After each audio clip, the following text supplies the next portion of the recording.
6 a.m. sharp. My phone blows up with 911 dispatch. "Sir, you're trespassing on private property. Leave the ranch now." My ranch, the 50-acre sanctuary I bought to save my disabled veteran brother's life. The only place his PTSD nightmares finally fade. The caller?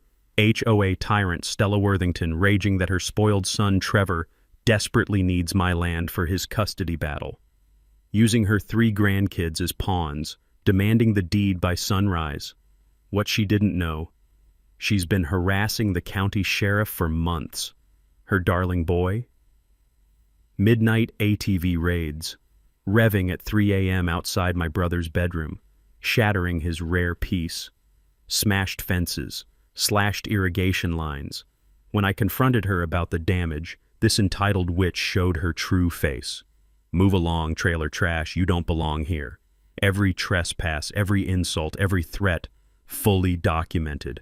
Airtight felony case ready to crush their family. The hammer is falling. What would you do if someone weaponized innocent kids to destroy your war hero's sanctuary? My name is Tom Bridgewater, and I've been county sheriff for 22 years. But this story isn't about my badge and uniform. It's about family, sacrifice, and what happens when entitled people push the wrong guy too far. My ranch sits on 50 acres of prime real estate, bordered by Willowbrook Estates, one of those fancy gated communities where the average house costs more than most people make in a decade. I bought this place 5 years ago, not for investment or prestige, but because my younger brother Eddie needed somewhere to heal. Eddie came back from Afghanistan with pieces missing. Not just the leg he lost to an IED, but parts of his soul that desert sand and roadside bombs had stolen. The VA doctors pumped him full of pills and sent him to group therapy sessions in sterile conference rooms. Nothing worked. He was spiraling toward a darkness I'd seen claim too many good soldiers.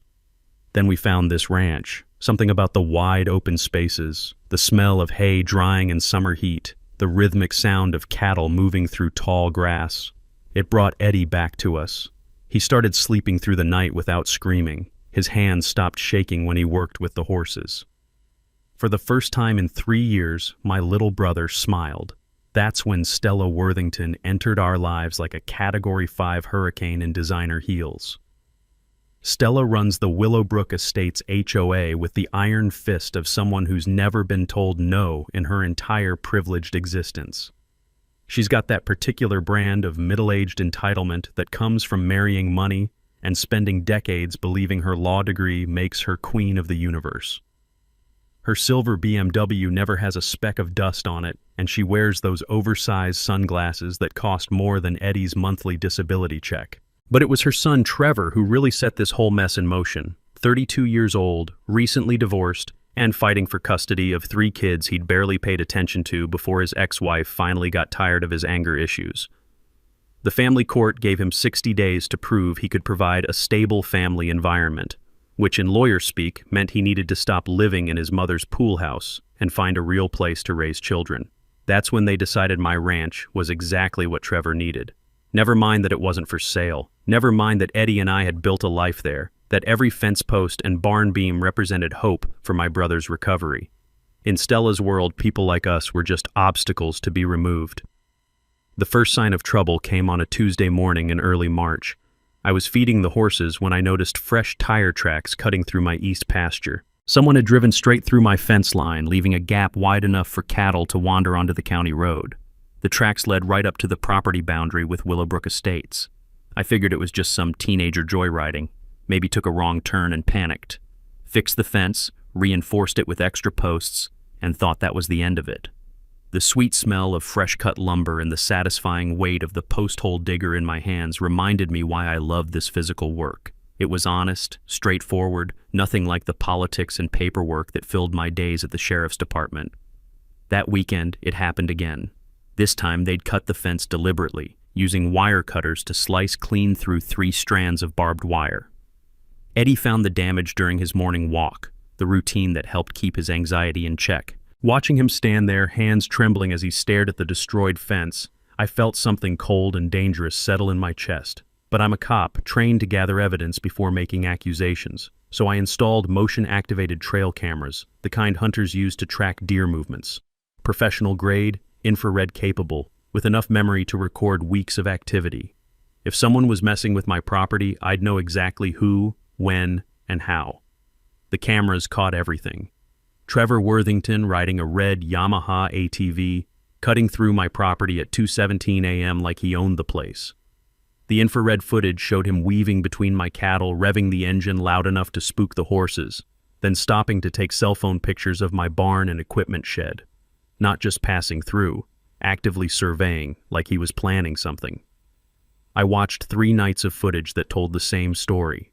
This wasn't some confused neighbor taking a shortcut. This was deliberate trespassing by someone who'd clearly been studying my property layout. The 4th night brought escalation. Trevor arrived with a friend, both of them carrying surveying equipment, an optical level, measuring chains, wooden stakes. They spent 2 hours marking boundaries, taking measurements, and driving stakes into my soil like they were planning construction. The arrogance was breathtaking. That's when I made my first tactical error. Instead of confronting them directly, I decided to document everything by the book. 22 years of law enforcement had taught me that solid evidence beats angry accusations every time. So I watched, recorded, and built my case file like I was preparing for court testimony. Wednesday morning at 6:43 a.m., my phone rang with a number I didn't recognize. 911 Emergency Services, what's your emergency? Yes, I need police out here immediately. There's a man illegally occupying property on Meadowbrook Drive, and he's threatening my son who was just trying to assess the land for children's housing needs. The dispatcher's voice shifted into professional mode. Ma'am, can you provide your name and the exact nature of the threat? This is Stella Worthington, president of the Willowbrook Estates HOA. This squatter has been harassing my son Trevor, who desperately needs this land to build a proper home for custody of his 3 children. The man is clearly unstable and refuses to leave property that doesn't belong to him. I had to give Stella credit. She was good at this. Her voice carried just the right mix of maternal concern and legal authority. Someone who didn't know the real story might actually believe her. The responding officer was Deputy Martinez, a solid young cop I'd trained personally. He found me in the barn, repairing tack and enjoying the familiar scent of leather oil and hay dust. Sheriff Bridgewater, got a weird call about someone harassing folks over on your road. I handed him the tablet with the trail camera footage. Martinez watched Trevor's midnight surveys, the surveying equipment, the obvious trespassing. His eyebrows climbed higher with each passing frame. So let me get this straight, Martinez said slowly. The lady calling 911 thinks you're squatting on your own property, while her son is the one actually trespassing? That's about the size of it, Deputy, and judging by their behavior, they have no idea who they're dealing with. Here's something most people don't understand about property law. Trespassing becomes criminal the moment someone enters your land without permission, regardless of their stated intentions.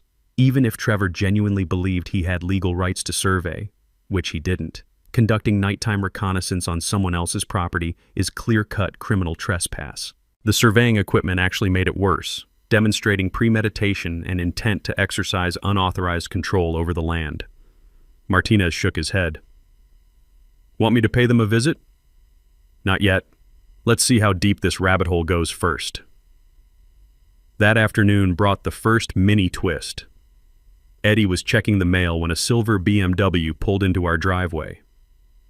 Stella Worthington emerged wearing a business suit that probably cost more than my monthly mortgage payment, and those signature oversized sunglasses that screamed, "I demand to speak to your manager." "Excuse me," she called to Eddie, her voice dripping with the kind of false sweetness that makes smart people immediately suspicious. "I'm looking for the property owner. Are you the caretaker?" Eddie, bless him, played it perfectly. "I'll get Tom for you, ma'am." I walked out of the barn still wearing work clothes, faded jeans, flannel shirt, steel-toed boots caked with honest dirt. To Stella, I probably looked exactly like the ignorant hillbilly she'd imagined. "Mr. She waited for me to fill in the blank. "Bridgewater, this is my ranch." "I see." Her tone suggested she saw nothing but an obstacle to be removed. "I'm Stella Worthington from Willowbrook Estates. I think there's been some confusion about property boundaries. My son Trevor needs this land for his children's welfare, and I'm prepared to make you a very generous offer. Ma'am, this property isn't for sale at any price." "Everything has a price, Mr. Bridgewater. Perhaps you don't understand the legal complexities involved here." That's when I knew we were in for a real fight. Stella's legal complexities arrived the following Tuesday in the form of official court documents served by a process server who looked like he'd rather be anywhere else on Earth. Family Court of Davidson County, I read aloud, scanning the motion. In the matter of Trevor Worthington versus Thomas Bridgewater, regarding impediment to suitable housing for minor children.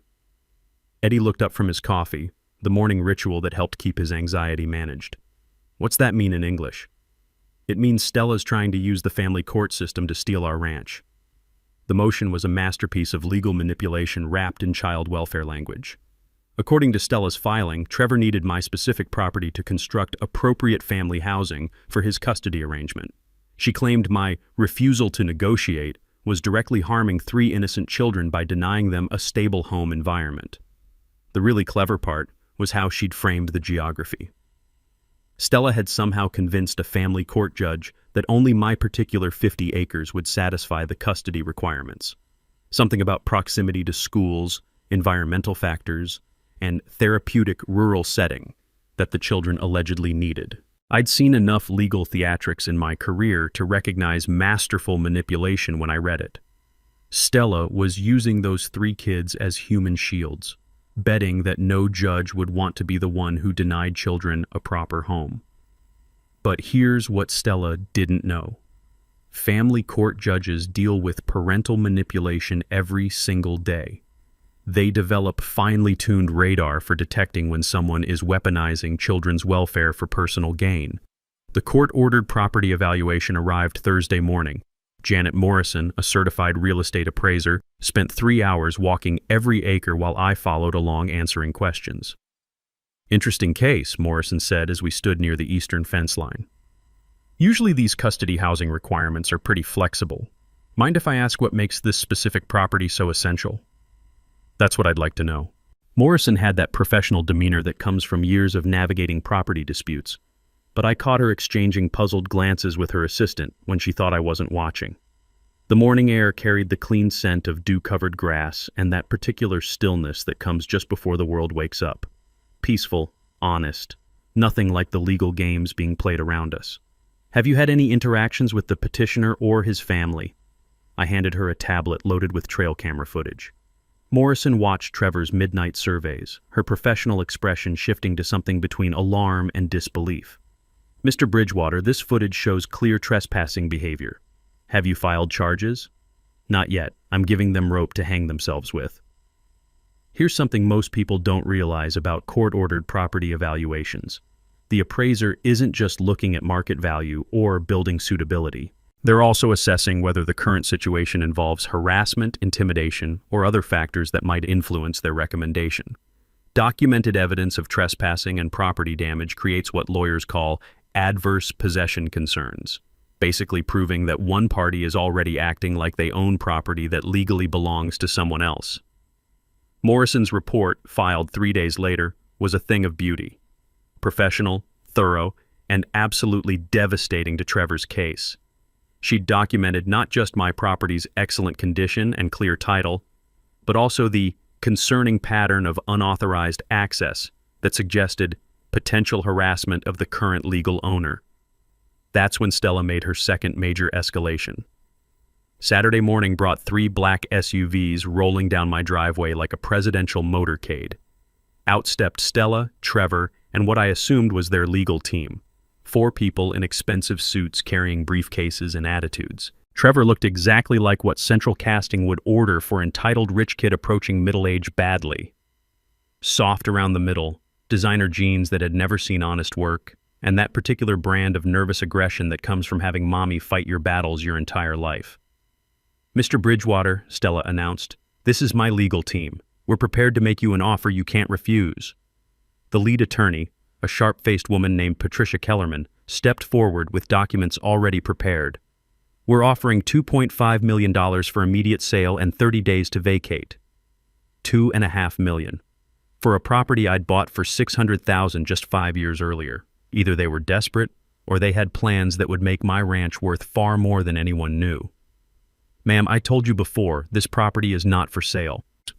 Trevor finally spoke up, his voice carrying that whiny edge of someone accustomed to getting his way through tantrums. Look, man, I got kids who need a home. You're just being selfish. Son, Your housing situation isn't my responsibility. That's when Stella played her ace card. Mr. Bridgewater, perhaps you don't understand. We have legal options if you continue being unreasonable. Stella's legal options revealed themselves the following Monday when I arrived home from my shift to find Eddie standing in our destroyed east pasture, hands shaking as he stared at the carnage.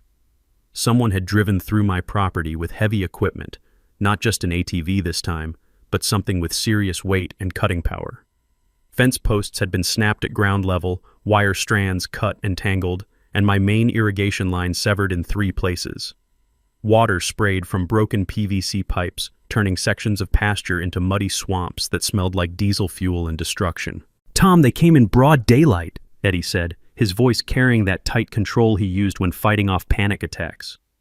Big truck with some kind of blade attachment. Driver wore a baseball cap, couldn't see his face. I knelt beside the largest pipe break, running my fingers along the cut edges, clean slices, made with precision tools. This wasn't random vandalism. Someone had deliberately targeted my water system with surgical accuracy. The trail cameras had been disabled too, not destroyed but carefully repositioned to face the ground. Someone familiar with surveillance equipment had neutralized my security without leaving obvious evidence of tampering. "Eddie, go inside and take your medication. I'll handle this." As my brother walked toward the house, I noticed his limp was more pronounced than usual. Stress always made his war injuries worse, and watching someone systematically destroy the place that had given him peace was pushing him toward a breakdown I couldn't allow. That evening brought a knock at my door. Trevor Worthington stood on my porch wearing work boots that had never seen dirt, and a concerned expression that didn't reach his eyes. "Hey man, heard you had some trouble with vandals. Real sorry about that." "Is that right?" "Yeah.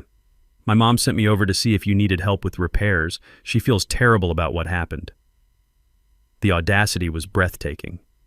Trevor was standing there offering to fix damage he'd almost certainly caused, fishing for information about my response while pretending to be a good neighbor. "That's mighty considerate of your mother. Look, I know we got off on the wrong foot with this whole property thing, but I'm just trying to do right by my kids, you know? Maybe we could work something out that benefits everybody." Here's what Trevor didn't know. When someone damages critical infrastructure on a working ranch, they're not just vandalizing property, they're potentially creating life-threatening situations for livestock and dangerous environmental conditions. Severing irrigation lines can kill cattle during hot weather, and the combination of standing water and electrical systems creates electrocution hazards. Under Texas agricultural protection statutes, this type of damage qualifies as felony criminal mischief, with enhanced penalties. What kind of arrangement did you have in mind? Well, you obviously can't afford to keep fixing this stuff every time some punks decide to mess with your place. My mom knows people in county government. Maybe we could get you some kind of security patrol, help protect your investment. The mini twist revealed itself in Trevor's casual mention of every time, confirming this wasn't a one-off incident, but part of a planned campaign of harassment designed to make ranch ownership financially unsustainable. "Son, I appreciate the offer, but I can handle my own security." Trevor's mask slipped for just a moment, revealing something cold and calculating underneath the fake concern. "Look, man, maybe you don't understand how things work around here. This is a nice area, property values matter, and sometimes change is inevitable whether people like it or not." Is that a threat? Just reality. Ask anyone in the development business. Rural properties this close to quality neighborhoods don't stay rural forever. Market forces, you know? After Trevor left, I called in a favor from the county's best forensic technician. Sarah Rory arrived Wednesday morning with equipment that could detect trace evidence invisible to normal investigation. "Interesting damage pattern," Rory said as she documented the irrigation breaks. "Clean cuts, professional-grade tools, knowledge of pressure points. Whoever did this understood both your system layout and the most expensive places to cause damage."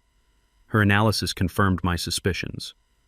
The equipment cuts were made with hydraulic shears, the kind mounted on excavators or utility trucks.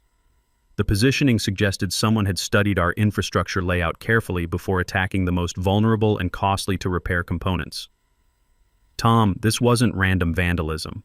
Someone with construction experience planned this specifically to maximize financial impact while staying just below felony damage thresholds." That afternoon brought the week's final escalation. Eddie was working in the barn when he heard vehicle engines approaching.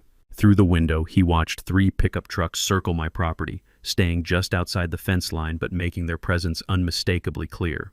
The trucks belonged to Worthington Construction, Trevor's uncle's company, according to the magnetic signs on their doors. For 2 hours, they conducted an obvious surveillance operation, taking photographs, making measurements, and demonstrating that the Worthington family had resources and connections beyond what I'd initially estimated. The message was clear: escalate or surrender, because this was just the beginning. Sometimes the most important discoveries come from the most unlikely sources. Thursday evening, my phone rang with an unknown number from Fort Worth. The voice on the other end was female, nervous, and carried the distinctive accent of East Texas. "Is this Tom Bridgewater who owns the ranch on Meadowbrook Drive?" "Yes, ma'am. Who's calling?" "My name is Angela Martinez. I used to be Angela Worthington until 6 months ago. Trevor's my ex-husband." The pieces started clicking into place. "What can I do for you, Mrs. Martinez?" "I saw the news story about Trevor needing land for custody. Mr. Bridgewater, that man is lying to everyone, including the court. I need you to know what you're really dealing with." For the next 30 minutes, Angela painted a picture that turned my understanding of the situation completely upside down. Trevor hadn't lost custody due to housing issues. He'd lost it because of domestic violence charges, financial fraud, and what family court psychologists had classified as narcissistic personality disorder with manipulative behaviors. "The restraining order specifically prohibits him from having overnight visits with our children," Angela explained. "But he's been telling his mother and the court that he just needs proper housing to get them back. It's a complete lie." The custody hearing that supposedly required my ranch? Pure fiction. Trevor's parental rights had been permanently restricted after he'd been arrested for threatening Angela with a baseball bat during an argument over child support payments. "Mrs. Martinez, why are you telling me this?" "Because I've watched Trevor destroy people's lives for years, and his mother always helps him get away with it. Stella has connections throughout the legal system: judges, attorneys, court clerks. She uses her position to manipulate proceedings and cover up Trevor's problems." Angela revealed that this wasn't Trevor's first attempt at property acquisition through legal manipulation. In Colorado, he'd tried to force an elderly rancher off his land using similar tactics: fake emergency calls, harassment, and frivolous lawsuits claiming the property was needed for child welfare purposes. "He doesn't want your ranch for housing, Mr. Bridgewater. Trevor's been talking about developing that land for months. He thinks it's perfect for luxury cabins or maybe a wedding venue, something that would generate serious money." The revelation hit like a physical blow. Trevor wasn't some desperate father trying to provide for his children. He was a predator who used his kids as props in elaborate real estate schemes designed to steal valuable property through legal manipulation and systematic harassment. "Do you have documentation of any of this?" "Court records, police reports, medical records from when he put me in the hospital. Everything. I've been building a case to get his supervised visitation revoked completely." Angela agreed to overnight copies of everything, including psychological evaluations that painted Trevor as a dangerous manipulator with a history of escalating violence when he didn't get his way. Here's what most people don't understand about family court fraud. Using children's welfare as justification for property acquisition is a federal crime under several statutes, including wire fraud, conspiracy, and abuse of legal process. When someone files false court documents claiming child welfare needs to justify taking someone else's property, they're not just committing local harassment, they're engaging in organized fraud that can trigger FBI jurisdiction. As I hung up the phone, everything made perfect sense. The midnight surveillance, the professional-grade vandalism, the expensive legal team, the coordinated harassment campaign, this wasn't some desperate custody situation. This was organized criminal activity designed to steal valuable real estate using the court system as a weapon. Trevor and Stella had picked the wrong target. They'd assumed I was some isolated country guy who'd buckle under pressure from lawyers and lawsuits. What they didn't know was that I'd spent 2 decades building relationships with federal law enforcement agencies, prosecutors' offices, and investigative units specifically designed to handle organized fraud. But I still had one major advantage they didn't know about. They had absolutely no idea I was the county sheriff. As far as they knew, Tom Bridgewater was just some stubborn rancher who refused to be intimidated. Time to let them think they were winning while I prepared something special. Angela's documentation arrived Friday morning via overnight express, and it was even worse than she'd described. Court records from 3 different states showed Trevor's pattern of using fake child welfare claims to target valuable properties. Police reports detailed escalating harassment campaigns.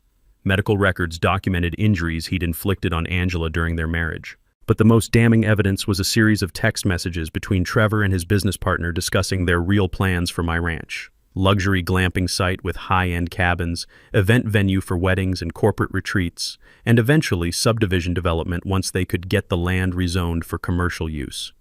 50 acres that close to Austin could generate millions annually, read one message. Just need to get the hillbilly off the land first. Time to give them exactly what they thought they wanted. My first call was to Bobby Hutchins, the county's best civil engineer, and a guy who owed me several favors from cases where I'd protected his family from stalkers. Bobby specialized in ranch infrastructure and had a particular talent for creative problem solving. Tom, what kind of mischief are we planning? The educational kind, Bobby. Someone's been trespassing on my property using heavy equipment. I want to make sure they understand the consequences of their actions. Bobby arrived Saturday morning with surveying equipment and a grin that told me he understood exactly what kind of education we were providing. Together, we walked the eastern boundary where Trevor conducted his regular ATV reconnaissance missions. See that irrigation ditch?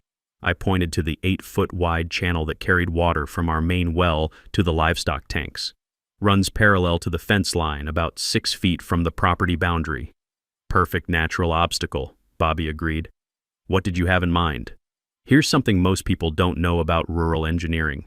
Temporary bridges over irrigation ditches are common on working ranches, usually constructed from steel beams or heavy planks that can support livestock, ATVs, and light farm equipment. But these bridges can be designed with specific weight limitations.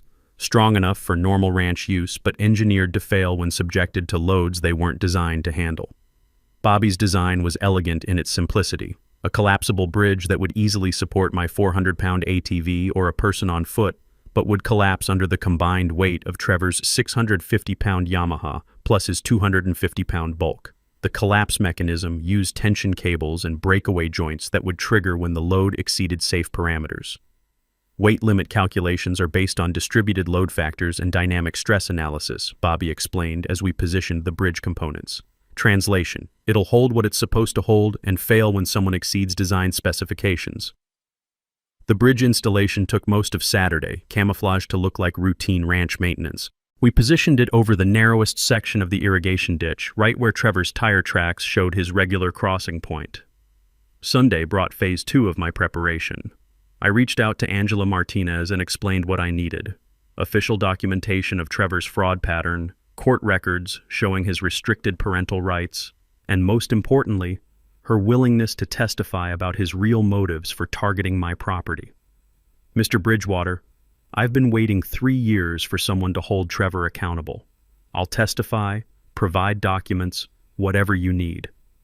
Phase 3 involved the most delicate preparation of all, gathering witnesses without revealing my true identity or intentions. I contacted 5 neighboring ranchers, all of them fed up with Worthington family harassment, but previously afraid to speak up against someone with legal connections. Tom, we've all been watching this situation develop, said Bill Henderson, whose property bordered mine to the west. That family thinks they can push around anyone without enough money to fight back. What do you need us to do?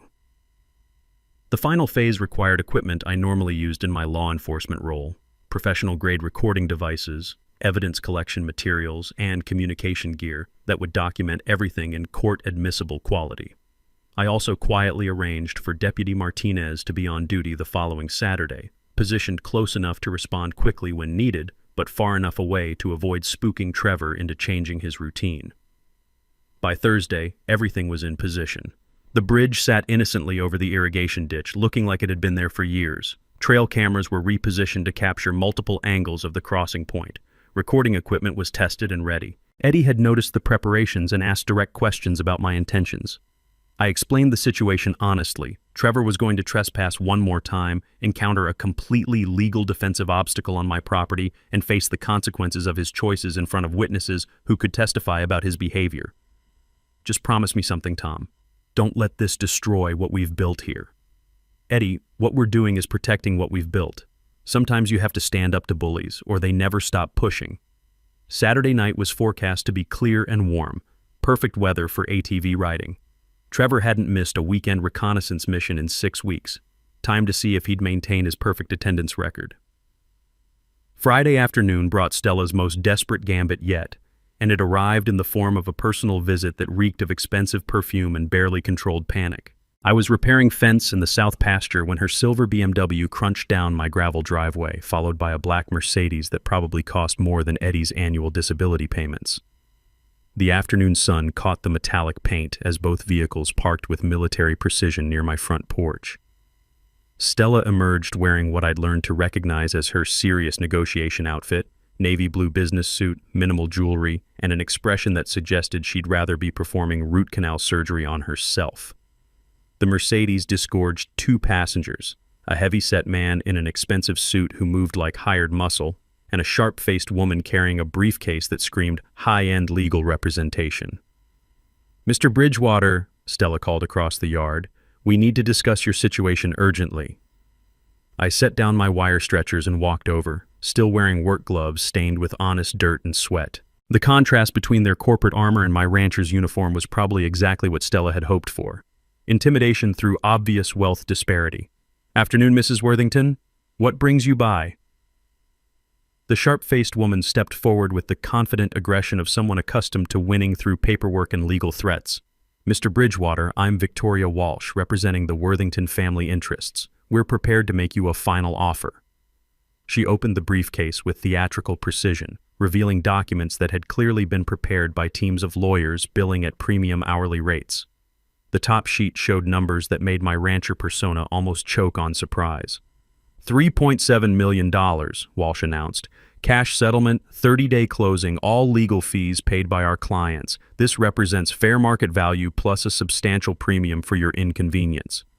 $3.7 million. Either they were completely insane, or my 50 acres sat on something worth far more than agricultural land should be valued at. "Ma'am, I've told Mrs. Worthington repeatedly that this property is not for sale." Stella's composure cracked just enough to reveal the desperation underneath her polished exterior. "Mr. Bridgewater, you need to understand the bigger picture here.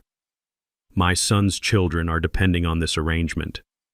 We have legal proceedings in motion that you cannot win." The heavy-set man finally spoke, his voice carrying the flat menace of someone who'd delivered threats professionally for years. "Sometimes people don't realize how expensive it gets to fight City Hall. Legal fees, court costs, property damage from ongoing vandalism. It adds up fast. Here's what they didn't know. Implicit threats made in the presence of witnesses constitute criminal intimidation under Texas law, especially when delivered by parties already engaged in documented harassment campaigns. The casual mention of ongoing vandalism essentially amounted to a confession that they were responsible for my irrigation damage." "Are you threatening me, sir?" "Just explaining economic realities," the man replied. "Smart people recognize when resistance costs more than cooperation." Walsh stepped forward again, clearly trying to regain control of negotiations that were spiraling into overt intimidation. "Mr. Bridgewater, we're offering you generational wealth for property that's costing you money every month. Insurance, taxes, maintenance, ranch ownership is expensive.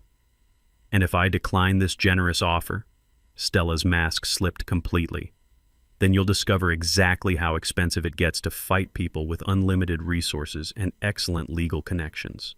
Family court judges don't like men who put their pride ahead of children's welfare."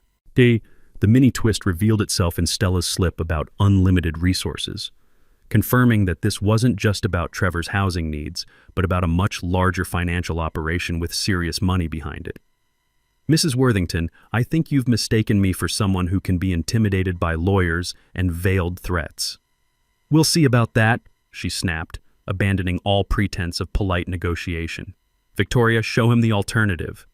Walsh produced a second set of documents, preliminary legal filings that would trigger a cascade of court proceedings, regulatory investigations, and bureaucratic harassment designed to make property ownership financially impossible.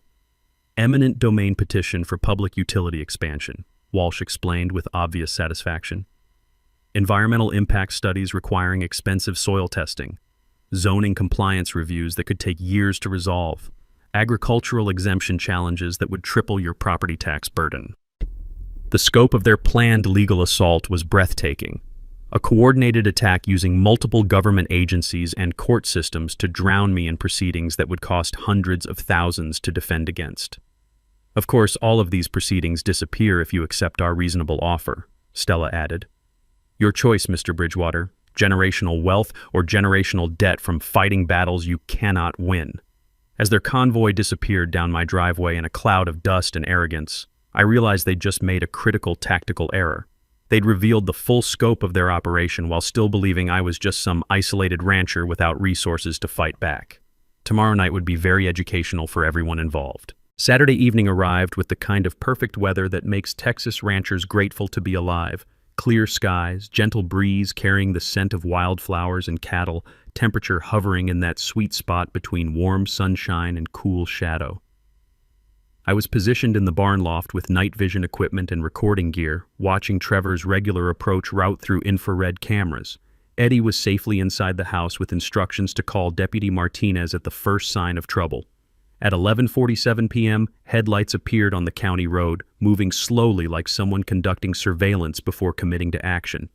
The lights stopped at the boundary between county property and my ranch, idling for several minutes while the driver apparently studied the terrain.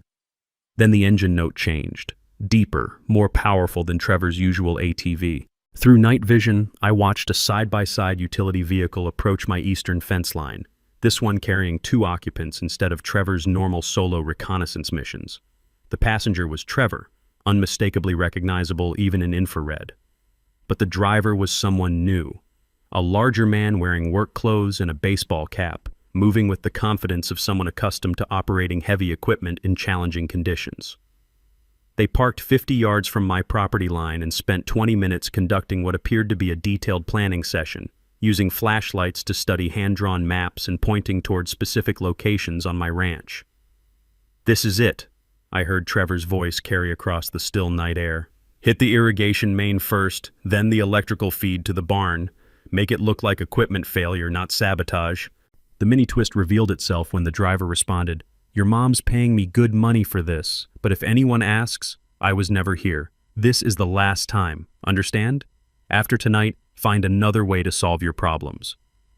They were escalating from harassment to outright sabotage, bringing in professional help to cause damage that would be difficult to trace back to them. But they'd made the mistake of discussing their plans within range of professional surveillance equipment operated by someone who knew how to gather court-admissible evidence.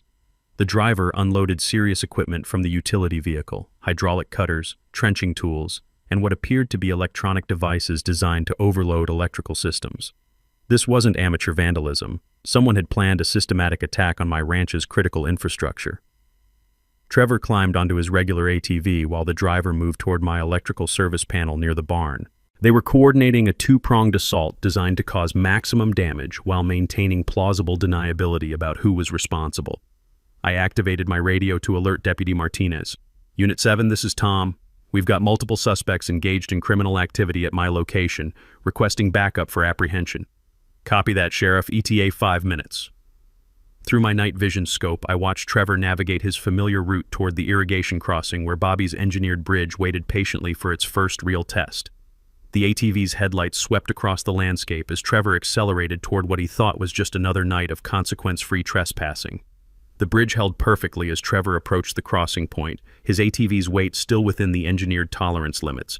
But when he hit the gas to power across the irrigation ditch, physics took over with mechanical precision. The combined dynamic load of 650 pounds of ATV plus 250 pounds of rider, multiplied by the forward momentum and downward force of the crossing, exceeded the bridge's designed failure point by exactly the margin Bobby had calculated. The collapse was spectacular. Support cables snapped with sharp metallic pings, breakaway joints separated with satisfying clicks, and Trevor's ATV pitched forward into 8 feet of cold irrigation water with a splash that could be heard 3 counties away. The scream that followed was pure, undiluted outrage mixed with shock, the sound of someone who'd never faced real consequences for his actions suddenly discovering that physics doesn't care about family connections or legal threats.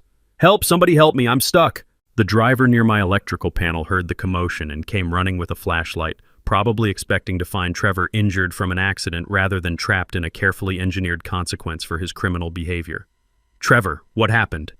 "The bridge collapsed. My ATV's flooded. I think my leg's pinned." I keyed my radio again. "Unit 7, Suspect 1 is contained in the irrigation ditch. Suspect 2 is approaching from the barn area. Move in for apprehension." Deputy Martinez's response crackled through the night air. "Copy, Sheriff. Units 2 and 4 are backing me up. We've got them surrounded." As flashing red and blue lights began illuminating my property like a patriotic light show, I climbed down from the loft to greet my uninvited guests. 22 years of law enforcement had taught me to savor moments like this, when criminals finally faced consequences for actions they thought would never catch up with them. Time for some introductions that would change everyone's understanding of this situation permanently. The sound of sirens cutting through the quiet night air brought Stella Worthington racing to my property faster than I'd ever seen that silver BMW move. She arrived just as Deputy Martinez was setting up floodlights around the irrigation ditch where Trevor sat waist-deep in muddy water, his expensive ATV completely submerged and his dignity even more thoroughly soaked. But Stella wasn't alone.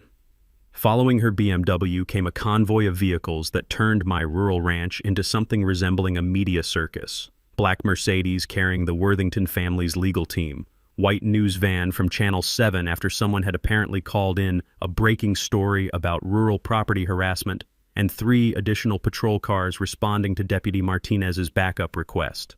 Perfect timing, because I wanted plenty of witnesses for what came next. Trevor was still thrashing around in the ditch, alternating between screaming for help and cursing about his rights being violated, when Stella emerged from her BMW wearing a white terry cloth robe over silk pajamas. Even in crisis mode, she'd managed to look like she was heading to a luxury spa rather than bailing her criminal son out of trouble. "Officer!" she called to Deputy Martinez, her voice carrying that imperious tone she'd perfected through decades of getting her way through legal intimidation.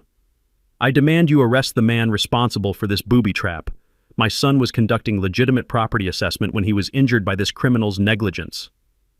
Martinez looked up from photographing the collapsed bridge, his expression professionally neutral. "Ma'am, I'm going to need you to step back while we process this crime scene." "Crime scene?" Stella's voice climbed an octave. "The only crime here is this squatter attacking my son with illegal traps. I'm Stella Worthington, president of the Willowbrook Estates HOA, and I demand immediate action." That's when the Channel 7 news crew started rolling, their camera lights turning the nighttime chaos into primetime drama. Reporter Jessica Rory positioned herself with the perfect backdrop, flashing police lights, Trevor still stuck in the ditch, and Stella gesticulating wildly in her designer pajamas. This is Jessica Rory reporting from Davidson County, where a property dispute has escalated into what appears to be criminal activity involving harassment, trespassing, and systematic vandalism. I walked out of the barn wearing full Sheriff's Department uniform, badge, radio, duty belt, everything that identified me as the law enforcement officer I'd always been but had never revealed to the Worthington family. The effect was immediate and devastating. Stella stopped mid-sentence, her mouth opening and closing like a fish, gasping for air as the reality of her situation crashed down around her. For 3 months, she'd been threatening, harassing, and attempting to intimidate the county sheriff, while her son had been conducting criminal trespassing operations against a law enforcement officer's property.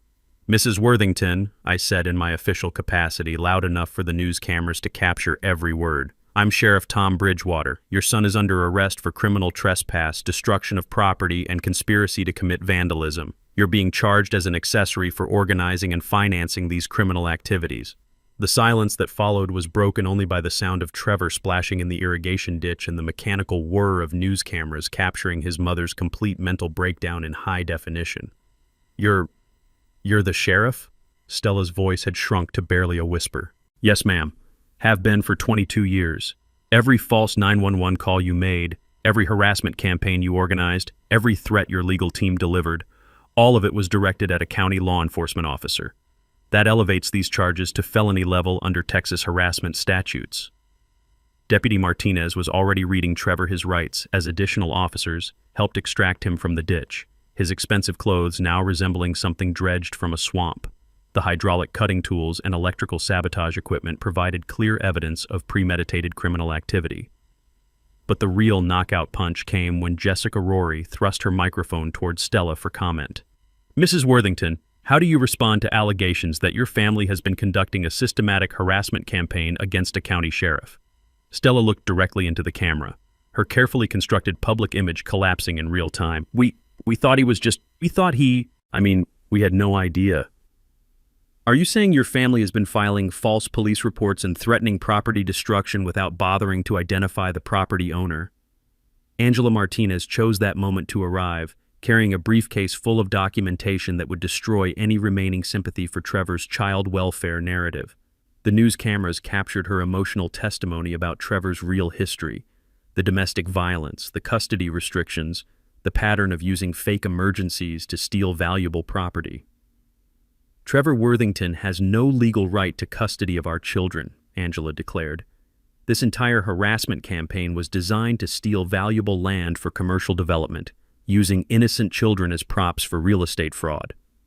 As Trevor was loaded into a patrol car and Stella faced questions she couldn't answer, I finally understood why this moment felt so satisfying. For once, people who thought money and connections made them immune to consequences were learning that some things, like justice, can't be bought. The legal aftermath unfolded with the methodical precision of a well-designed dominoes display. Trevor faced 18 separate charges ranging from criminal trespass to conspiracy to commit property damage. His hired saboteur, a construction foreman named Danny Walsh, who'd been feeding his gambling addiction with Worthington money, received immunity in exchange for testimony about the organized nature of their harassment campaign.